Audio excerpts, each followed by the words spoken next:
The housing market is going to drop by 20%.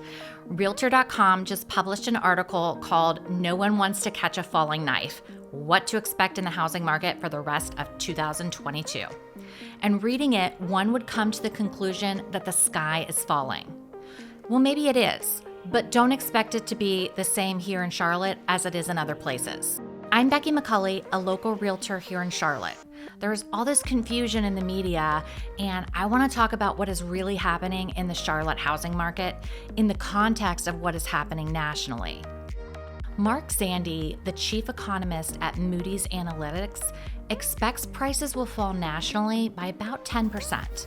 They'll go down even more in the pandemic hotspots such as Phoenix, Boise, and Austin.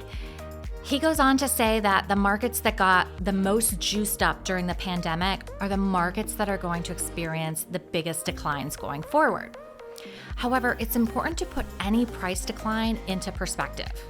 Nationally, home prices rose 40.6% in just over 2 years. From March 2020, when the pandemic lockdown began, to the peak of the market this past June. So a 10%, 15%, or even 20% drop over a 2-year span isn't as significant as it might seem at first. So let's talk about the latest stats from the Canopy Association of Realtors and what I'm seeing in the market with my buyer and seller clients. New listings in November were 2918, which is a decrease of 869 units from October. The inventory of homes available for sale in November was 7363, which is a decrease of 689 units from October. Inventory started creeping up in June when the interest rates hit 6%. Inventory then peaked in October at 8,052 units and is now starting to come back down again.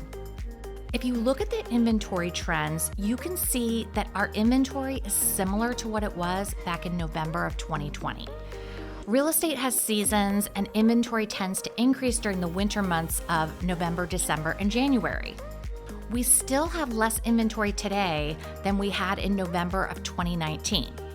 We have approximately 65% of the amount that was on the market in November of 2019. So let's talk about pending sales. Those are around 2489 in November, which is a decrease of 299 units from October. Pending sales peaked in May at 4406 and then have been on a steady decline ever since. In early to mid-November, the interest rates started to drop below 7% again, which is why I think we started to see the cliff leveling off some.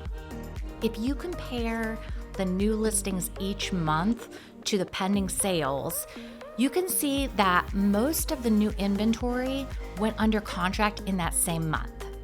And this prevents inventory from building up and correcting the supply and demand imbalance that we've had, thus impacting the home prices.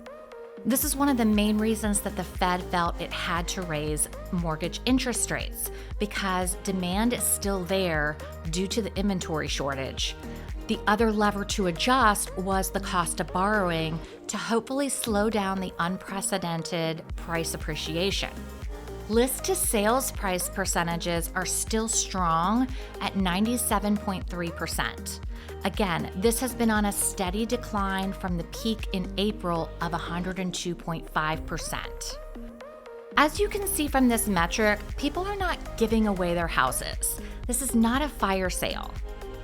The median selling price of a home in the Charlotte metropolitan area in November was $385,860. This peaked in June at $403,244. We saw a steady decline since June, but the median price has increased back to the September levels now. The average selling price in November was $446,432, which is down from its peak of $478,906 in June. If I'm being realistic, I tend to look at the average sales price over the median sales price because it reflects what my buyers are experiencing. It's really difficult to find anything with more than 2 bedrooms for less than $400,000. and it will probably be a condo or a townhouse rather than a detached house. As you can see from the selling prices today and the list to sales price percentages, it's important to put any price decline into perspective. If you look at 97% of the median sales price of $385,000 today, compared to November of 2019's median sales price of $255,000, you are essentially getting $373,450 today versus $247,350 3 years ago. So, after reviewing the current data, the questions remain the same. How did we get here? Where did the money come from? Where did all the buyers come from? Why was there such an extreme imbalance of supply and demand? We simply don't have enough homes to meet the demand. We only have a 2 months supply of inventory, and a balanced or stable market should have 6 to 7 months worth of inventory. So while we are seeing an increase in inventory, there isn't great inventory. The people who are properly preparing their home for sale, pricing strategically, are seeing their house go under contract fairly quickly. Unfortunately, we still have some sellers who have not accepted where the market is today, and those homes are still sitting for longer periods of time. So if you're considering selling and are willing to work with your realtor on a strategic selling plan, you will still reap the benefits of this seller's market. Check out my latest video on the top 5 reasons people were able to spend more on housing starting in 2020.